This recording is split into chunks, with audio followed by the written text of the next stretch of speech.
এবং এখানে দেখছেন যে শিক্ষার্থী যারা রয়েছে তারা কিন্তু সড়ক অবরোধ করে রেখেছে সকাল থেকে। এবং এখানে যে বলা হচ্ছে যে গতকাল দিনা নামে একজন শিক্ষার্থী দুপুর 2টার সময় এই সড়কটিতে বেপরোয়া একটি গাড়ির ধাক্কায় আসলে নিহত হয় এবং এখন পর্যন্ত সেই শিক্ষার্থীর জানাজা হয়নি। তো আসলে এই শিক্ষার্থীকে জানাজা এবং শিক্ষার্থীর দাফন কার্য সম্পূর্ণ হওয়ার আগেই তারা যেটি দাবি করছেন যে এখানে যে ঘাতক গাড়িটি যে শিক্ষার্থীকে চাপা দিয়েছে তার বিচার এবং এছাড়াও সড়কের দুই ধারে দুটি সড়ক ডিভাইডারের দাবি জানাচ্ছে শিক্ষার্থীরা। তো আসলে এখানে যারা শিক্ষার্থী রয়েছেন তাদের বেশ কয়েকজন যারা এখানে রয়েছেন তাদের দু একজনের সাথে যদি একটু আমি কথা বলার চেষ্টা করি যে আসলে আপনাদের যে সহকর্মী বা সহপাঠী আহত হয়েছে, মারা গেছে, তো আসলে এই সহপাঠীর আপনারা এখন মূল দাবিটা কি, আপনাদের চাওয়াটা কি? আমরা স্পিড বোর্ড চাই আর সড়ক, অর্থাৎ আপনারা স্পিড ব্রেকার এবং নিরাপদ সড়কের দাবিতে এখানে আন্দোলন করছেন। আসলে যে আপনার কথা শুনছিলেন সেই আমরা একটু আরেকজনের কাছে শুনতে চাই যে আসলে এই যে এই সিএনজি এবং মোটরসাইকেল এখানে ধীরে চালানোর কথা বলছেন, কি হয়েছিল মূলত কালকে আপনার বন্ধুর সাথে?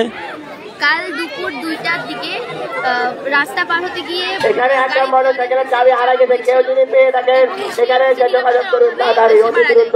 তাই আমরা চাই আমাদের সঠিক নিরাপত্তা এবং রাস্তায় যাতে বিট হয় এবং আমাদের মানে নিজেদের নিরাপত্তাটাই চাচ্ছি এবং সব গাড়ি যাতে লাইসেন্স থাকে সেটাই বলছি। এই যে শিক্ষার্থী আসলে মারা গিয়েছে সেই শিক্ষার্থীর যারা এখানে সহপাঠী রয়েছেন তারা কিন্তু সড়ক অবরোধ করে রেখেছেন সকাল থেকেই। আপনারা দেখছেন যে এই যে রংপুর সুন্দরগঞ্জ যে সড়কটি রয়েছে সেই সড়কটি কিন্তু সকালবেলা থেকেই অবরোধ করে রেখেছে শিক্ষার্থীরা। আসলে এখানের যে আমতলা বিদ্যাপীঠ নামে একটি প্রাইভেট স্কুল রয়েছে সেই প্রাইভেট স্কুলের যারা এখানে শিক্ষার্থী রয়েছেন, এলাকাবাসী রয়েছেন, তারা মূলত সড়কটি অবরোধ করে আসলে রেখেছেন এবং তাদের এই কর্মসূচি তারা পালন করছেন। তো আসলে এইখানে যারা শিক্ষক রয়েছেন তাদের যদি একজনের সাথে আমরা একটু কথা বলার চেষ্টা করি যে এই যে আপনাদের যে সহপাঠী মারা গেছে এখন আপনারা কি চান, কেন সড়কে দাঁড়িয়েছেন? আমরা বিট চাই, আমরা চাই এরপরে যাতে এরকম ঘটনা না ঘটে। আর কি চান? শাস্তি চান কিনা? শাস্তি চান কিনা যে ক্ষতি? আমরা নিশ্চয়ই শাস্তি চাই। এই শাস্তি, হ্যাঁ শাস্তি হবে, শাস্তি চাই। শাস্তির কারণে একটা বাচ্চা যে আমাদের আগামী যে ভবিষ্যৎ তার মধ্যে কেউ একজন চলে গেছে। এখন কি চান? এখন আমরা শাস্তি চাই এবং আমাদের বিট চাই এবং আমরা এখানে ট্রাফিক চাই, অন্য কোনো বাচ্চা যাতে জীবন না যায় এটাই চাই, ট্রাফিক পুলিশ চাই আমরা। ধন্যবাদ। আমরা আসলে কথা শুনলাম শিক্ষার্থীদের, তারা আসলে সকাল থেকেই এখানে কর্মসূচি পালন করছে। তো আসলে এই আন্দোলনের সঙ্গে একজন শিক্ষক রয়েছে, আমরা একটু যদি তার কাছে শুনি যে এই যে কর্মসূচি মূল ঘটনাটা কি ছিল এবং এখন আপনাদের চাওয়াটা কি? আসলে এখানে তো আপনারা জেনেই গেছেন একটা বাচ্চা, 5ম শ্রেণীর বাচ্চা গতকালকে সড়ক দুর্ঘটনা হয় এবং আজকে মারা যায়।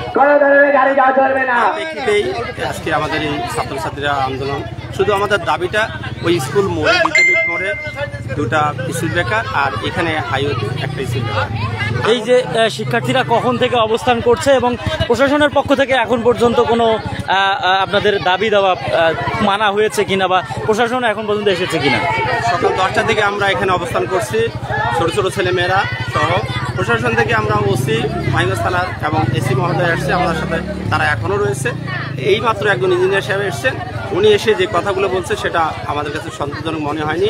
উনি বলছে এখন কোথাও কাজ হচ্ছে না, বিধায় আজকে সম্ভব না এবং আপনারা একটা আবেদন নিয়ে ডিসি অফিসকে অবহিত করে তারপর আমরা আগামীকাল দেখব। আসলে এই অবস্থায় এই পাবলিক সেন্টিমেন্টে এই কথাগুলো আসলে কতটুকু যুক্তিযুক্ত? উনি আমাদেরকে আবেদন নিয়ে যেতে বলে ডিসি সাহেবের কাছে, তারপরে ওনারা দেখবে। এটা কি সেই অবস্থা? এটা তো এটা নয়।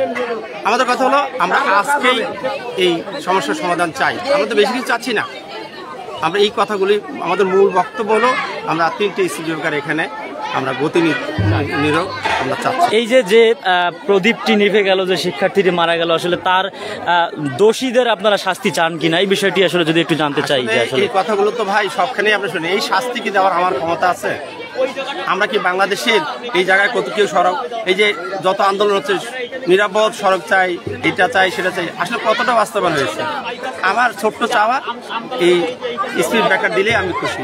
আর বাকিটা আপনারা দেখবেন, রাষ্ট্র দেখবে। এভাবে কখনোই একটি দেশ চলতে পারে না। পথে ঘাটে আপনার আমার সন্তান নিরাপদ কোথাও নেই, আমি কোথাও নিরাপদ নেই।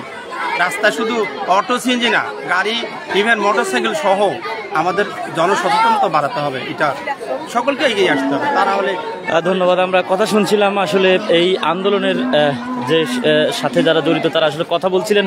তো সব মিলিয়ে এখন পর্যন্ত যে ছবি আপনারা দেখছেন যে সকাল 10টা থেকে কিন্তু এই সড়কটি অবরোধ করে রেখেছে শিক্ষার্থীরা। আসলে এখন পর্যন্ত প্রশাসনের পক্ষ থেকে তেমন কোনো ধরনের সাড়া না পাওয়ায় আসলে তারা এখন পর্যন্ত সড়কটি ছেড়ে দেয়নি। কিছুক্ষণ আগে দেখেছিলাম মাহিগঞ্জ থানার পুলিশ কিন্তু এখানে এসেছিল। তারা আসলে আশ্বাস দেবার চেষ্টা করেছে। শিক্ষার্থীরা আসলে তাদের কথায় আশ্বস্ত হতে পারেনি বলে এখন পর্যন্ত কিন্তু তারা সড়ক ছেড়ে দেয়নি। তো সব মিলিয়ে বলা চলে যে এই রংপুর সুন্দরগঞ্জ বা রংপুর গাইবান্ধা যে সড়কটি রয়েছে সেই সড়কটি এখন পর্যন্ত অবরোধ করে রেখেছে শিক্ষার্থীরা।